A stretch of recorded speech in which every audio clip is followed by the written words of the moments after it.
नमस्कार friends, my self Hemant Parab, by profession certified counsellor and coach.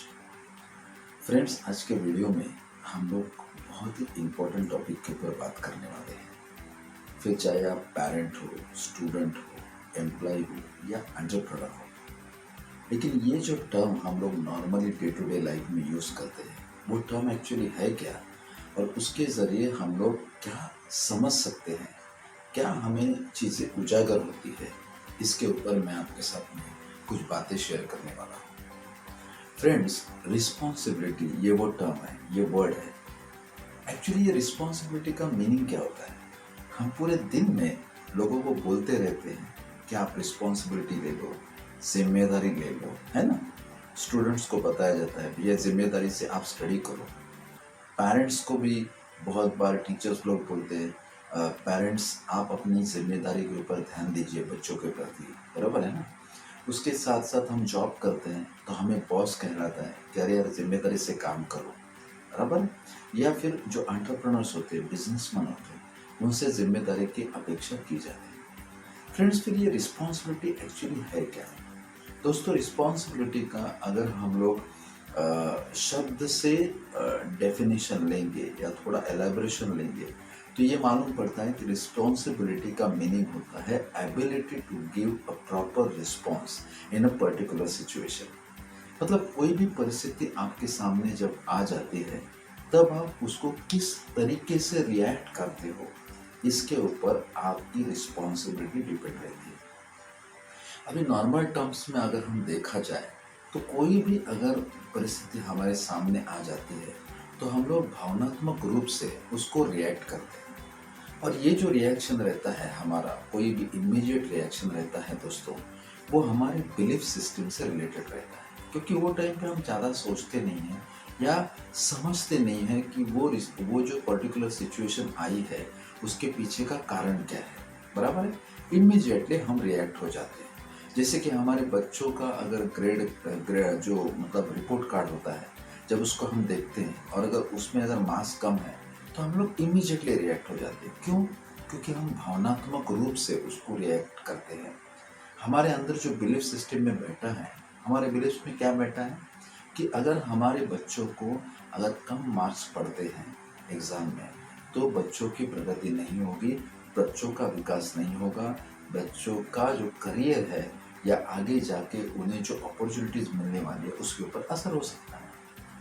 और उससे हमारा ये बिलीफ्स भी जनरेट हो जाता है कि हमारा बच्चा पूरी तरीके से जिस तरीके से उसको प्रोग्रेस करना चाहिए वैसे नहीं कर पा रहा है। तो वो जो डर है, वो पॉजिटिवनेस है, जो इनसिक्योरिटी है हमारे अंदर, वो हमारे भावनाओं से मतलब हमारे इमोशनली रिएक्शन से प्रतीत होती है जब हम लोग इमीडिएट रिएक्ट करते हैं। लेकिन दोस्तों, अगर उसी सिचुएशन को हम लोग सोच समझ के अगर हम रिस्पॉन्ड करेंगे, रिस्पॉन्सिबिलिटी का मीनिंग क्या है? The response which we are giving to a particular situation by thinking in a proper way, in a right way, try to understand. तो किसी भी सिचुएशन को अगर हम सोच समझ के, अगर हमको ऐसा लगता है कि बच्चों को अगर रिपोर्ट कार्ड में कम मार्क्स मिले हैं तो उसका रीज़न क्या हो सकता है और इस सिचुएशन को मुझे कैसे हैंडल करना चाहिए, और अगर मुझे बच्चों को समझाना है, बच्चे को बराबर उसको गाइड करना है, तो मुझे किस शब्द का इस्तेमाल करना होगा और किस तरीके से मुझे उसके साथ में कम्युनिकेट करना होगा। तो ये सोच समझ के हमें उसको रिस्पॉन्ड करना है, दैट इज़ अ रिस्पॉन्सिबिलिटी, बराबर है। तो जब भी हम कोई पर्टिकुलर सिचुएशन आने के बाद सोच समझ के हम उसको रिस्पॉन्ड करते हैं, that is called as a responsibility, ability to give a proper response in a particular situation.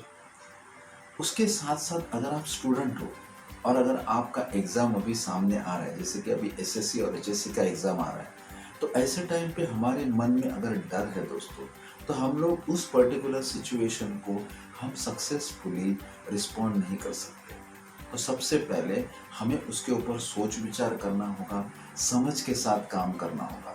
कौन से हमारे जो सब्जेक्ट्स हैं वो वीक है, कहाँ पर हमें इम्प्रूवमेंट की ज़रूरत है, और किस तरीके से स्मार्टली हम लोग हमारे ग्रेड्स बढ़ाने के लिए या मार्क्स बढ़ाने के लिए हम लोग काम कर सकते हैं। फिर इसके लिए आपको टीचर्स की हेल्प लेनी होगी या आपके जो कलीग्स हैं जो अच्छे मार्क्स लेते हैं उनके साथ में आपको बात करना होगा।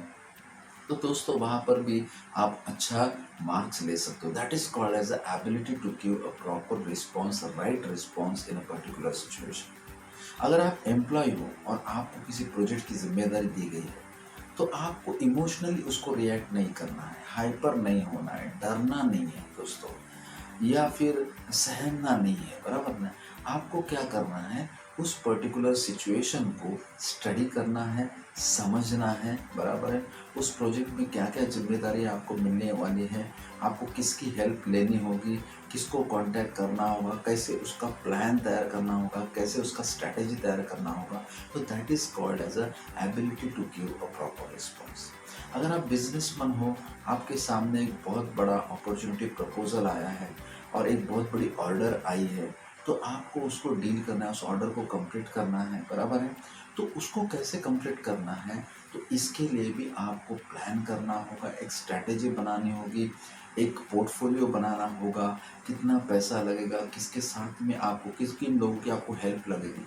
सो that is called as a responsibility. मुझे लगता है कि डे टू डे लाइफ में भी आज आप उठने के बाद इवनिंग तक जो भी आप काम करते हो दोस्तों, जब भी कोई सिचुएशन आपके सामने आती है तो पहले आपको रुकना है, पॉज करना है। इमीडिएटली वर्बली आपको रिएक्ट नहीं करना है दोस्तों, या इमीडिएटली ऑन बिहेवियरल बेसिस आपको रिएक्ट नहीं करना है। आपको शांति से सामने की सिचुएशन को बराबर अलर्ट होके सजगता से उसके बारे में भाप लेना है, समझ लेना है और बाद में ही उसको रिस्पॉन्ड करना है। तो मैं समझता हूँ ये रिस्पॉन्सिबिलिटी का सबक अगर हम लोग हमारे डे टू डे लाइफ में भी इसको यूज़ करते हैं, फिर छोटी घटना हो या बड़ी घटना हो दोस्तों, हमारे रिलेशनशिप्स भी इम्प्रूव हो जाएंगे और हम किसी भी सिचुएशन को सक्सेसफुली फेस कर सकते हैं। तो आप सभी को ये रिस्पॉन्सिबिलिटी समझकर कैसे हम काम करें, इसको आप अपने लाइफ में इसको अप्लाई करें, इसके लिए मैं आपको शुभकामनाएं देता हूं। और अगर ये वीडियो आपको बहुत अच्छा लगा हो और बहुत ही इसका जो सब्जेक्ट है वो सब्जेक्ट से अगर आपको कुछ इनपुट्स मिला हो तो इस वीडियो को लाइक करना ना भूलें, हमारे चैनल को भी सब्सक्राइब करें और बेल आइकन को प्रेस करें ताकि आगे आने वाले ये बहुत ही इम्पोर्टेंट वीडियोस आपको रेगुलर बेसिस पे मिलते रहें। तो दोस्तों आप ज़रूर मेरे साथ में टच में रहें और डिस्क्रिप्शन में मैंने कुछ और भी आपको इनपुट्स दिए हैं। तो thank you very much, thanks a lot.